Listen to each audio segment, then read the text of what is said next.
अल्हम्दुलिल्लाह नहमदुहु व नस्तईनुहु यहदिहिल्लाहु फला मुदिल्ल लहु व मन युद्लिलहु फला हादिय लहु व नशहदु अन ला इलाहा इल्लल्लाहु वहदहु ला शरीका लहु व नशहदु अन्न सय्यदना व नबिय्यना व हबीबना व मौलाना मुहम्मदन अब्दुहु व रसूलुहु अम्मा बाद फ़अऊज़ु बिल्लाहि मिनश शैतानिर रजीम बिस्मिल्लाहिर रहमानिर रहीम क़ाल अल्लाहु तबारक व तआला फ़िल क़ुरआनिल मजीद इन्नद्दीन इंदल्लाहिल इस्लाम सदक़ल्लाहुल अज़ीम व सदक़ रसूलुहुन नबियुल करीम इन्नल्लाह व मलाइकतहु युसल्लूना अलन नबी या अय्युहल्लज़ीना आमनू सल्लु अलैहि व सल्लिमू तस्लीमा अस्सलातु वस्सलामु अलैका या सय्यदी या रसूलल्लाह व अला आलिका व अस्हाबिका या सय्यदी या हबीबल्लाह अस्सलातु वस्सलामु अलैका या सय्यदी या रसूलल्लाह व अला आलिका व अस्हाबिका या सय्यदी या नूरल्लाह अस्सलातु वस्सलामु अलैका या सय्यदी या रसूलल्लाह व अला आलिका व अस्हाबिका या सय्यदी या खातमन नबिय्यीन।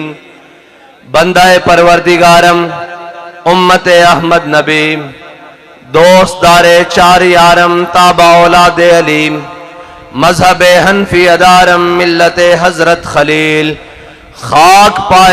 और लेकिन यहाँ हक मांगने से नहीं मिलता, छीनने से मिलता है। तो मैं आपको सिर्फ इतना पैगाम देने के लिए आया हूं कि मेरे आका व मौला ने फरमाया, या अल्लाह मुझे जालिम और मजलूम दोनों बनने से बचा। जालिम बनना यह है कि अपनी हद से तजावुज करना और किसी के हक के ऊपर डाका डालना, और मजलूम बनना यह है कि कोई आपके हक के ऊपर डाका डाल रहा हो और कोई आपके हक को छीन रहा हो तो आप खामोश तमाशाई या इतने कमजोर हो कि वो आपसे आपका हक छीन कर ले जाए।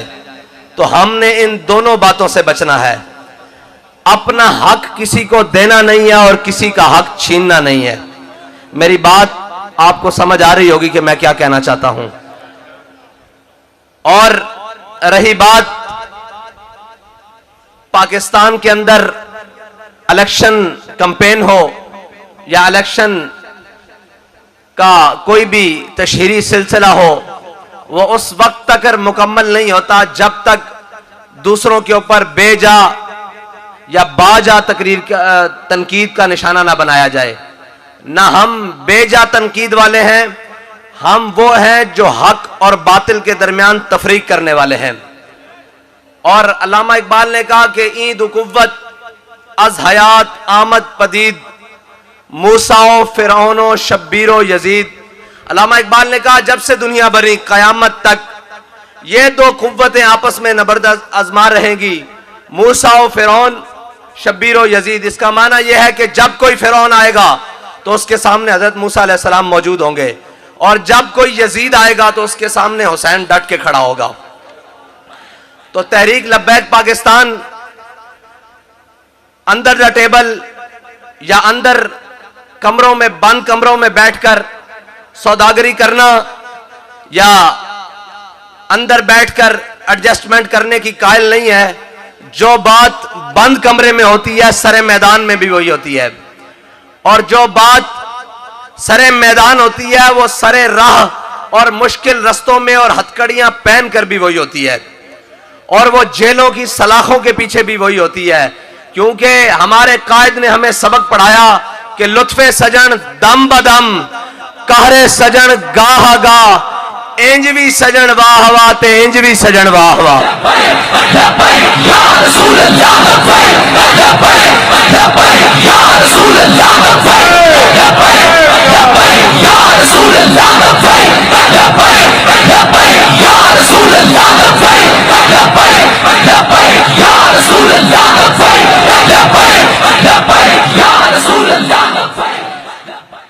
और कहते हैं कि जी तारीख का धारा देखा जाएगा, दुरुस्त कौन खड़ा था और गलत तरफ कौन था।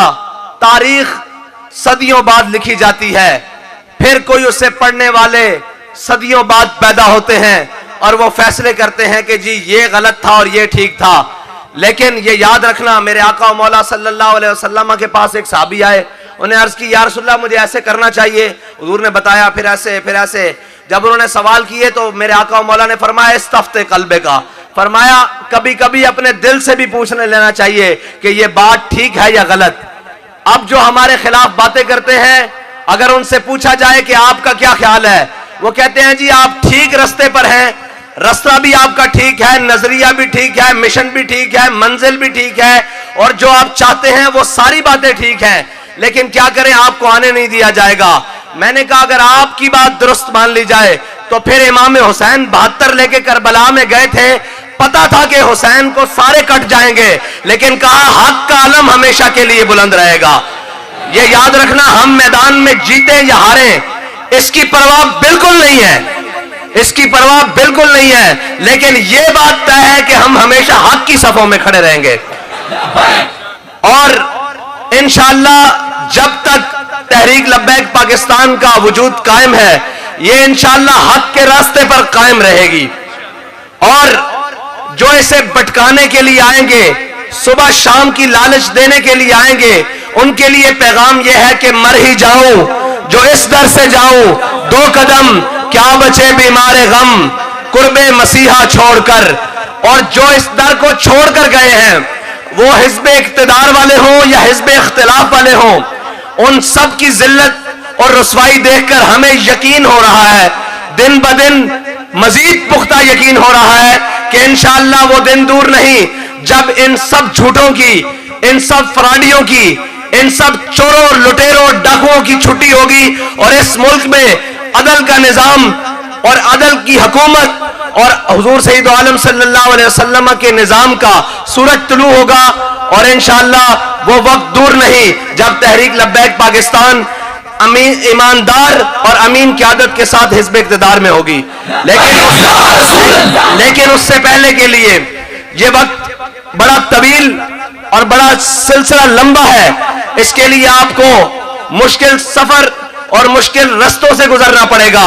कभी कल अदम के नाम पर, कभी गिरफ्तारियों के नाम पर, कभी 4th शेड्यूल के नाम पर, कभी गद्दारी के पर्चों के नाम पर, कभी इंतशार के पर्चों के नाम पर और सारी चीजों के बाद। लेकिन ये याद रखिएगा कि वल्लाहु अजीजुन ज़ुंतिकाम, जो आपको कल तक गद्दार कहते थे आज वो खुद गद्दारों की लिस्ट में सरे फहरिस्त हैं। जो कल तक आपको कह रहे थे कि इन्हें इंडिया से फंडिंग आ रही है, आज फॉरेन फंडिंग केस के अंदर बिल्कुल कलअदम के करीब खड़े हैं। ये याद रखना कि ये दुनिया मुकाफात अमल है, यहां जो बीजोगे वो काटोगे।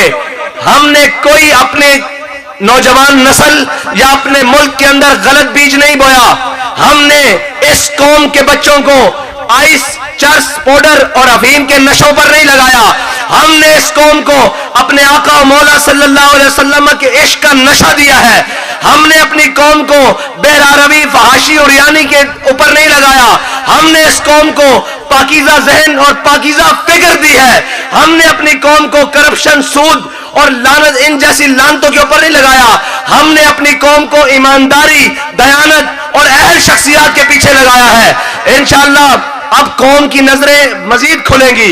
अभी तो आगाज़ मोहब्बत है, अभी तो कुछ हुआ ही नहीं, अभी तो होने जा रहा है। अभी मैदान में पता लगेगा कि सच क्या था और झूठ क्या है, और पता लगेगा कि जना केड़ा जड़ा मैदान छड़ के नसिया नहीं।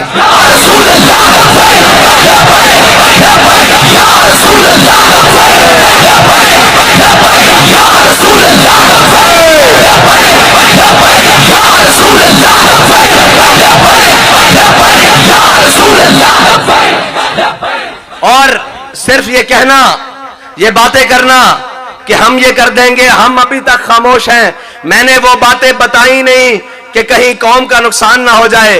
तो जनाब कराची से खैबर तक पूरी कौम को पीछे लगाकर डी चौक में वड़ेवे लेने के लिए जमा किया था। किस लिए जमा किया था अगर तुमने आज तक बताया ही नहीं? हम कह रहे हैं हमारी बात वही है, जो दिल में है वो जुबान पर है, जो जुबान पर है वो दिल में और सोच में भी वही है। तुमने कौम को क्यों बेवकूफ बनाया हुआ है? और फिर वो जो कहते थे कि तजर्बाकार लोगों को लाए हैं, अल्लाह की शान देखिए, उसकी कुदरतें देखिए कि वो जो हुकूमत में बात के मुकाबले में गोली मारता था, उसके सामने भी तहरीक लब्बैक पाकिस्तान खड़ी हुई थी और तहरीक लब्बैक पाकिस्तान ने उसके हर जबर का मुकाबला किया था और हर जुल्म का मुकाबला किया था और कहा था कि इक्तदार के दिन थोड़े होते हैं और तख्त के बख्त से यकलख्त उतारा हुआ शख्स तुमने कभी देखा है जीत के हारा हुआ शख्स? हमने कहा था कि भाई ये इक्तदार ये आने जाने वाली चीजें हैं, ये तो सुबह शाम पता ही नहीं लगता। तिलकल अय्याम नुदाविलुहा बैनन्नास, अल्लाह ताला कुरान पाक में फरमाता है हम लोगों के दरमियान दिनों को फेर देते हैं। तुमने जुल्म की इंतहा की, हमने कहा ये आने जाने वाली चीजें हैं, इंसान बनो, मर्द बनो। और जब उनको लाया गया जो बड़े कहते थे कि हम भी आशिक़े रसूल हैं, जिनकी गिनती अपने इक्तदार की खातिर पूरी हुई, जिनकी गिनती और नंबर्स अपने इक्तदार की खातिर पूरी हुई, लेकिन नामूसे रिसालत बिल के ऊपर एक वोट भी ना दे सके, और जिन्होंने खामोश तमाशाइयों का सा मंजर दुनिया को दिखाया और मुनाफकाना रवैया दिखाया। ये याद रखना, जिस बारगाह में हमने और आप सब ने पेश होना है, उस बारगाह में 2 नंबरी नहीं चलती। अगर उस बारगाह में 2 नंबरी चलनी होती तो अब्दुल्ला बिन उबई हुजूर के पीछे नमाजें पढ़ता था, हुजूर से पहले जुम्मे वाले दिन खुतबे देता था, लेकिन मकामे शौत मदीना पाक से 1.5 मील है और ओहद 3 मील है। मकामे शौत 1.5 मील से वापस आ गया था और जिन्होंने दिलो जान से माना था, जिनकी जुबान पर कुछ और दिल में कुछ और नहीं, बल्कि दिलो जुबान रफीक थी जिनकी, और जिनका कलंदरों का यही अजल से तरीक है कि जबान और दिल एक ही बात करता है, जिनकी एक बात थी, उनसे मेरे आका मौला ने बदर जाते पूछा था कि बदर जाना चाहिए कि नहीं, जाना चाहिए कि नहीं। हजरत साद बिन मुआज खड़े हो गए, अर्ज की या रसूलल्लाह हमसे पूछते हैं, सामने 1000 का लश्कर खड़ा है, इस वजह से पूछ रहे हैं। फरमाया सिल हिबाल मन शेता, वक्ता हिबाल मन शेता, सालिम मन शेता, आदे मन शेता, खुज में नम्बाल नामा शेता, वाते नामा शेता। या रसूलल्लाह बदर तो ये खड़ा है, आप हुक्म दें हम घोड़े समुद्रों में डाल देंगे, आप हुक्म दें हम कैसर और किसरा से जंग छेड़ के रख देंगे। हम अल्लामा इकबाल से पूछते हैं कि अल्लामा इकबाल घोड़े उनके पास 2, तलवारें 8, कैसर और किसरा से जंग कैसे छेड़नी है? इकबाल कहता है कि हर केश के मुस्तफा सामाने उस बहरो बर दरगोशाए दामाने उस। इकबाल कहता है जिसके दिल में मोहब्बत रसूल होती है ना, कायनात की हर नेमत उसकी जेब में मौजूद होती है। और जो मुनाफिक थे वो 1.5 मील से वापस आ गए और अल्लाह को हुजूर की मोहब्बत के अंदर बात बढ़ के करना पसंद है। एक तो वो वक्त था जब 8 तलवारें चूसने के लिए गुठलियां और 8 तलवारें और 2 घोड़े और चूसने के खाने के लिए गुटलियां थी। उस वक्त अल्लाह हजरत साद बिन मुआज ने अल्लाह से ये दुआ की और इल्तिजा की कि हम घोड़े समुद्रों में डाल देंगे। लेकिन फिर हजरत साद बिन अबी वकास की क़यादत में जब सहाबा ने घोड़े समुद्रों में डाले तो फिर इकबाल कहता है दश्त तो दश्त दरिया भी न छोड़े हमने, बाहर जुलुमात में दौड़ा दिए घोड़े हमने। ये इस्लाम अपनी पावर रखता है और इस्लाम ऐसी ताकत रखता है जो इसके साथ टकराता है इस्लाम उसकी कमर तोड़ के रख देता है। क्या आपने हमसाया मुल्क में नहीं देखा कि 42 ममालिक की फौजें और सारा कुछ तनह तनहा मुसलमानों पर टूटे, लेकिन उन्होंने ये नहीं किया कि ये मिसरा लिख दिया किसी शौक ने मेहराब मस्जिद पर, ये नादा गिर गए सज्दों में जब वक्त क़याम आया। सज्दों का वक्त अपना होता है, तस्बीहों पढ़ने का वक्त अपना होता है, हुजरों में बैठने का वक्त अपना होता है, इक्तिदार करने का वक्त अपना होता है। जब मैदान में दुश्मन ललकार रहा हो तो फिर अंदर बैठा नहीं जाता, फिर हुसैन की तरह 72 लेके करबला में आना पड़ता है। और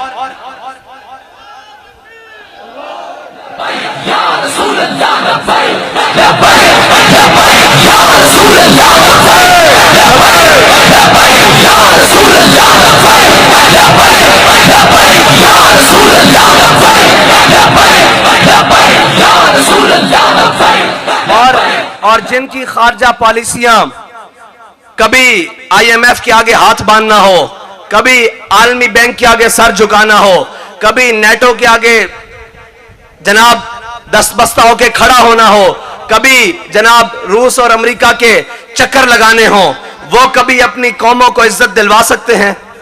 जिनकी अपनी अय्याशियां उन ममालिक में हो जिन्होंने हमारे मुल्क के अंदर फसाद और जनाब जड़ बीजी हुई है उन चीजों की जो इस मुल्क को ना ताकतवर होने देते हैं, ना उसकी मईशत कंट्रोल होने देते हैं, ना उसकी मईशत को जनाब ठहराव में आने देते हैं, स्टेबल होने देते हैं।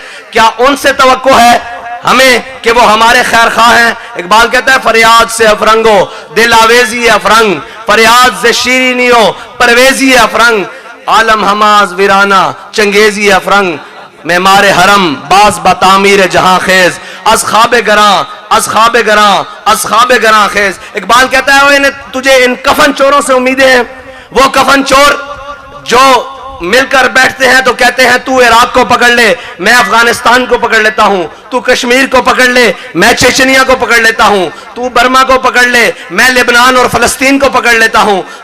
तुझे उन जनाब कफन चोरों से उम्मीद है कि वो तुझे इंसाफ दिलवाएंगे? कहता है मेमारे हरम बाज बतामीर जहां खेज, असखाबे गरा असखाबे गरा असखाबे गरा खेज। इकबाल कहता है उठो मुसलिया, अपने हरम की खुद हिफाजत कर, अपने बड़ों की तारीख पढ़।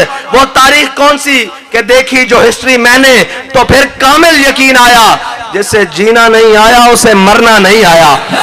अब लोग पूछते हैं कि दिन ब दिन तहरीक लब्बैक पाकिस्तान की ये मकबूलियत क्यों बढ़ रही है, ये जहां जाते हैं वहां अल्लाह ताला इन्हें फतह क्यों अता करता है, और जनाब दिन ब दिन लोगों को दिलों में रास्ते क्यों कर लेते हैं? मैं उनसे कहता हूं कभी जाया करो सुबह के टाइम, पाकिस्तान की तमाम एटीसी कोर्ट्स में चक्कर लगाया करो। सबसे ज्यादा केसेस का सामना तहरीक लब्बैक के कारकुनान कर रहे हैं, उसके जिम्मेदारान कर रहे हैं, और हर जालिम की आंख के सामने खड़े होकर कह रहे हैं कि न सर झुका के जिए न मुंह छुपा के जिए, सितमगर की नजरों से नजरें मिला के जिए।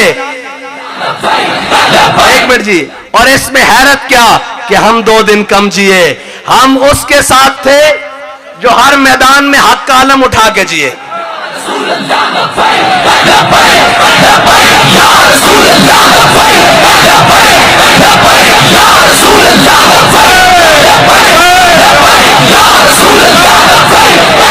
और कौन है इतना ताकतवर जो कहे मैं अल्लाह और उसके रसूल से जंग करके जीत जाऊंगा? वो कहते हैं ना कि जब मैं कहता हूं या अल्लाह मेरा हाल देख, तो आवाज आती है बंदे अपना नामा या अमाल देख। वो 70 साल से कौम को सूद खिलाने वाले ये उलमा बैठे हैं, कुरान खोल के देख लो, लेकिन वो मुअज़्ज़ज़ थे जमाने में मुसलमान होकर, और हम खार हुए तारे के कुरान होकर। कुरान तो देखा नहीं, पढ़ा नहीं, जो टीवियों पे चल पड़ा, जो किसी ने बक बक कर दी, जो किसी की सुन ली, वही हमारा दीन, वही हमारा मजहब, वही हमारी सियासत, वही हमारी रिवायात, वही हमारी तहजीब, वही हमारी तबद्दुन। और जनाब रुख मशरिक को बदल दिया तूने, मगरिब तेरी हवा से बचाए खुदा जमाने को। और हमें पता ही नहीं है, कुरान उठा के देख रहा हूं, कुरान की नस्से कती है या अय्युहल्लज़ीना आमनू ला ताकुलुर रिबा, बस ऐ ईमान वालों आपने सूद नहीं खाना। अब सूद का हुक्म ईमान वालों के लिए है, कुफार खाते रहे, निजाम चलाते रहे, उनके लिए तो ये हुक्म नहीं है। जब ईमान वालों के लिए हुक्म है और ईमान वाले कहें कि वफाकी शरी अदालत से सूद के खिलाफ फैसला हो गया है, हम सुप्रीम कोर्ट के जजेस के पास जाएंगे और सूद को बहाल करेंगे। मैंने कहा है वो शरीयत कौन सी है जिसको सुप्रीम कोर्ट मुअत्तल करे? शरीयत तो वो है जो अबू बकर उमर को पीछे चलाती है, उस्मान और अली को पीछे चलाती है, अबू हुरैरा और बिलाल को पीछे चलाती है। वो शरीयत कौन सी है जिसको 2 जज बैठ के मुअत्तल कर दें? और शरीयत बदलेगा जमाना लाख मगर कुरान नहीं बदला जाएगा, है कौले मोहम्मद कौले खुदा, फरमान नहीं बदला जाएगा।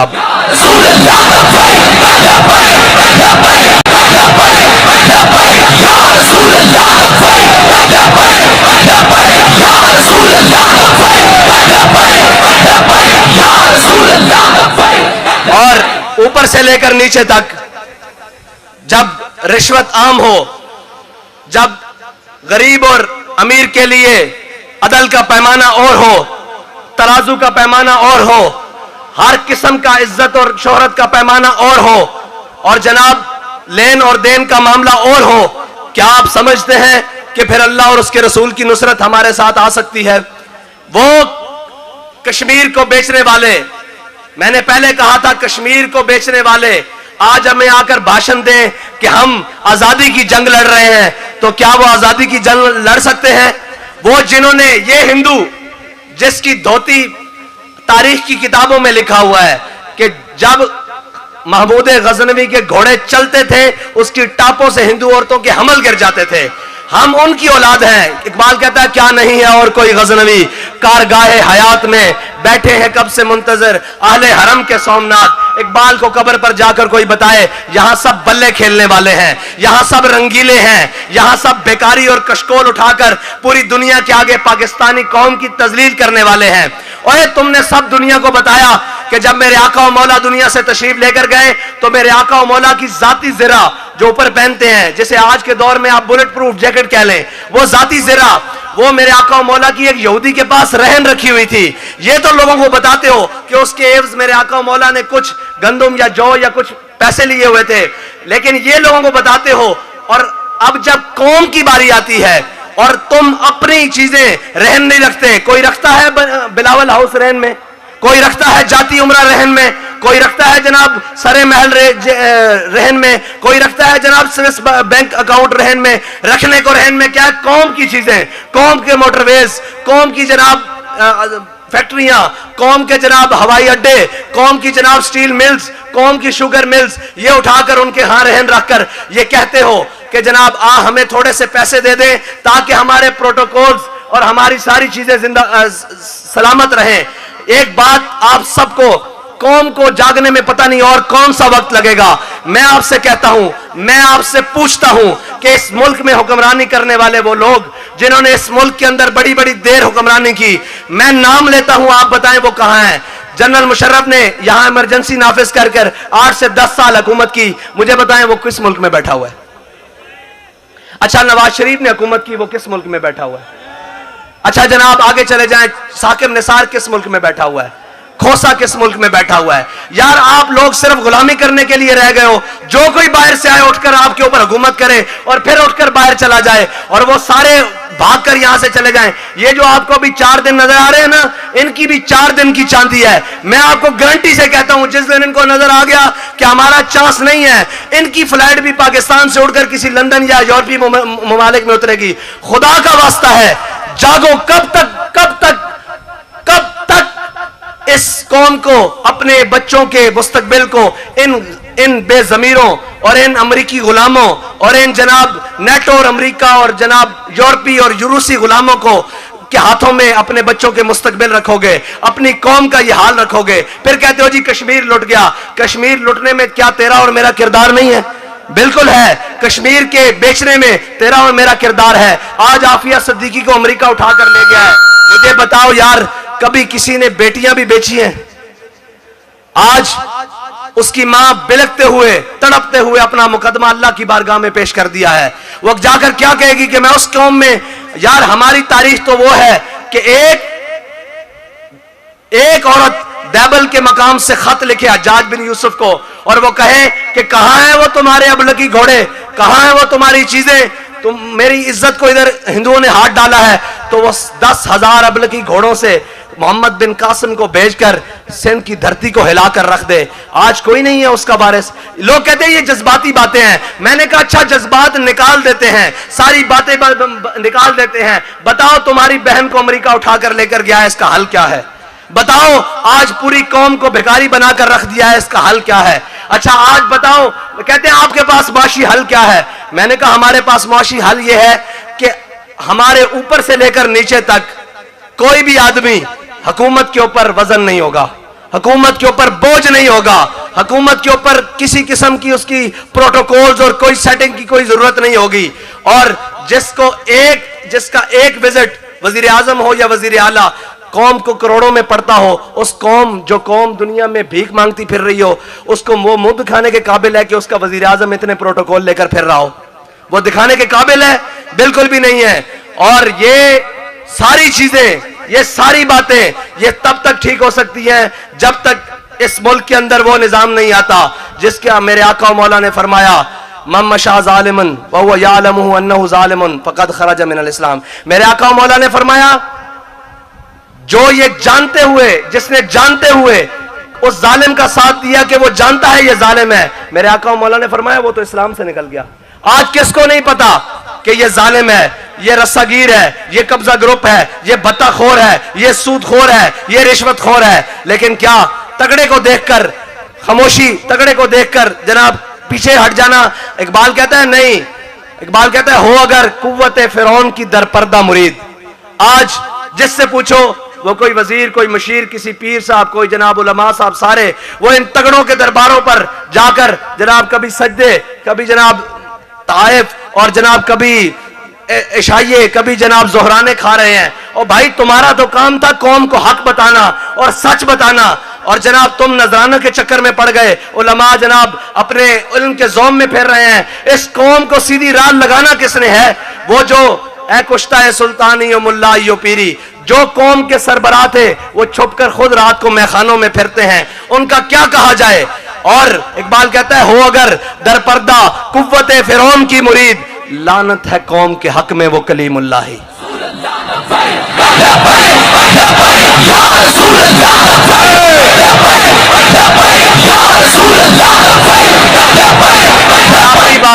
आखिरी बात इस तमाम निजाम के सरकर्दा लोगों से कि हम इस निजाम में खुशी से नहीं आए, हम इस निजाम में मजबूरन आए हैं कि ये तो जमहूरियत का ढोंग रजा कर रखा हुआ है मुल्क में अंदर। हमें पता है कि ये कितना जमहूर है और कितनी जमहूरियत है। लेकिन एक बात आपसे कहते चले, अब तहरीक लब्बैक पाकिस्तान का रास्ता ना रोको, बिल्कुल ना रोको। अगर तुमने ये चोरियां मोरियां और ये सारी रही तो तहरीक लब्बैक पाकिस्तान किसी दूसरा रास्ता इख्तियार करने पर मजबूर हो जाएगी, और वो रास्ता तुम्हारे लिए भी खतरनाक है और तुम्हारे मुस्तकबिल के लिए खतरनाक है।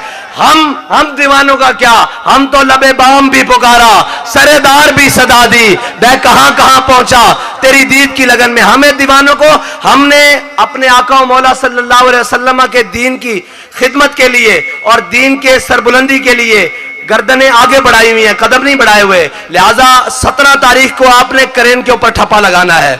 किसी मलामत करने वाले की मलामत में नहीं आना, किसी डराने वाले के डर में नहीं आना और किसी जालिम के जुल्म में नहीं आना। अगर कोई जालिम अगर और जनाब चौधरी आकर बात करे तो उसे कहना है कि हमने अपने कायद से वादा किया हुआ है कि मर जाएंगे जालिम की हिमायत, अहरार कभी तर्क रिवायत न करेंगे। न हम शेख, न मुल्ला, न मसाहिब, न लीडर, जो खुद नहीं करते वो हिदायत न करेंगे। अल्लाह ताला मुझे और आपको हुजूर से मोहब्बत करने की तौफीक अता फरमाए और इस्लाम के झंडे को और पाकिस्तान के झंडे को हमेशा सर बुलंद करने की तौफीक अता फरमाए। व आखिर दावाना अल्हम्दुलिल्लाह।